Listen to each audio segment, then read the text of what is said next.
इब्राहिम लोदी युद्ध में मारा गया। इब्राहिम लोदी युद्ध में मारा गया और दिल्ली सल्तनत का लोदी वंश का सबसे अंतिम शासक इब्राहिम लोदी दिल्ली सल्तनत में पहला ऐसा शासक बना जो लड़ते लड़ते युद्ध भूमि में मारा गया। तो यहां तक तो हो गया। अब इसी युद्ध में ग्वालियर के एक राजा थे विक्रम सिंह। ग्वालियर के राजा थे विक्रम सिंह, वो भी शहीद हो गए। और यहीं से विक्रम सिंह के पास था कोहिनूर हीरा, जिसको हम लोग कुएनूर भी बोलते हैं। कोहिनूर हीरा जो गोलकुंडा, कर्नाटक के गोलकुंडा की खान से मिली थी।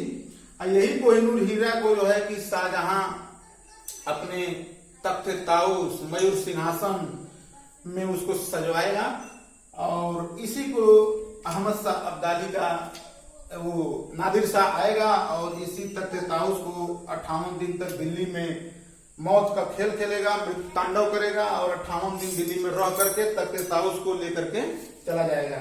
नादिर शाह जाएगा। तो पानीपत के प्रथम युद्ध 21 अप्रैल 1526 को हुआ, जिसमें लोदी वंश का अंतिम शासक इब्राहिम लोदी मारा गया और दिल्ली सल्तनत का इकलौता अंतिम शासक इकलौता शासक था जो लड़ते लड़ते युद्ध में मारा गया पानीपत की लड़ाई में इब्राहिम लोदी। उसी समय विक्रम सिंह उसी समय पानीपत की लड़ाई में ही शहीद हुए थे। और विक्रम सिंह के पास कोहिनूर हीरा था, ग्वालियर के शासक थे। इसी युद्ध में तुगलका युद्ध नीति का प्रभाव देखने को मिला। उस्ताद अली और मुस्तफा धमाकेदार तोप का गोला चलाने वाले तोपची थे। इन लोगों के सहयोग से जहीरुद्दीन जीत जाता है। अब इसको जीतने के बाद काबुल की जनता को एक चांदी का सिक्का बांटेगा, तो इसलिए उसको कलंदर की उपाधि मिल गई। कलंदर, that is very most important question. 1527 में वही संग्राम सिंह जिन्होंने अपनी सेना को पीछे बुलवा लिया था, वादा करके वादा तोड़ दिए, तो जब तोड़ दिए तो उसका खामियाजा भी तो भुगतना पड़ेगा। बाबर इतना आसान और इतना कमजोर, इतना वो नहीं था, बहुत खतरनाक और बहुत पहलवान टाइप का आदमी था। जब वो एक्सरसाइज करता था तो अपने दोनों कंधों पे एक आदमी इस कांख में दबाता था, एक आदमी इस कांख में दबाता था और 4 इंच की दीवार पर दौड़ लगाता था। इतना वो कमजोर थोड़े था। अब संग्राम सिंह की बारी आ गई। संग्राम सिंह मेवाड़ के शासक संग्राम सिंह उर्फ राणा सांगा 1527 में खानवा के मैदान में इनसे भी लड़ाई छिड़ जाती है। अब राणा सांगा मेवाड़ के शासक।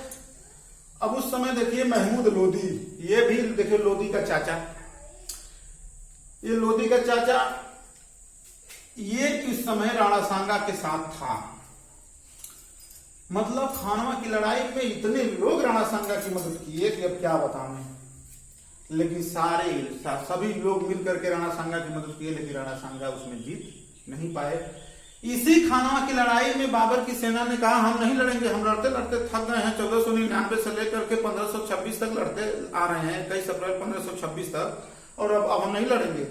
तब इसी युद्ध में इसने यह प्रमाणित कर दिया कि मैं एक कुशल योद्धा हूं और कुशल सेनापति हूं और अपनी सेना को कम से कम सैनिक लेकर के अधिक से अधिक सेना वाले दल को हम कैसे पछाड़ सकते हैं। तो इसी में उसने कहा कि आज के बाद हम शराब नहीं पिएंगे, आज के बाद हम जो मुसलमानों में जो कर लगाया जाता है, टैक्स लगाया जाता है, वो टैक्स आज के बाद नहीं लगेगा, जिसको तमगा कर कहा जाता है। मुसलमानों में जो कर लग रहा था, जिसको हम लोग तमगा कर कहते थे, तमगा कर बंद हो जाएगा, शराब कोई नहीं पिएगा। और अपने मुस्लिम धर्म को बचाने के लिए हिंदुओं को, मतलब काफिरों को मारो काटो, जिहाद का नारा दिया। एक तरफा जो है इसने जिहाद का नारा दिया इसी खानवा की लड़ाई में।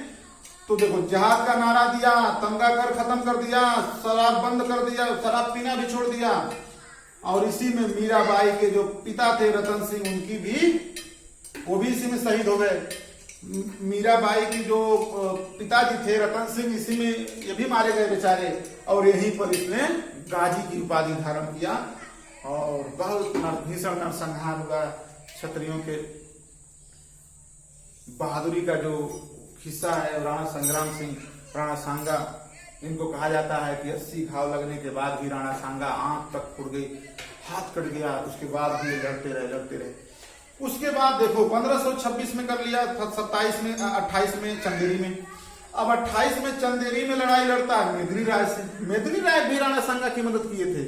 तो वहां जो है कि इन्होंने वादा करके वादा तोड़ दिए, तो फिर पानीपत का बदला लिया खानवा में। अब खानवा में मेदिनी राय पहुंच गए थे इनका मदद करने के लिए, संग्राम सिंह का।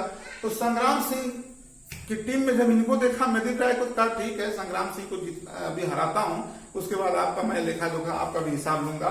तो फिर अब मेदिनी राय परेशान, लेकिन अब भागे तो कहां भागे।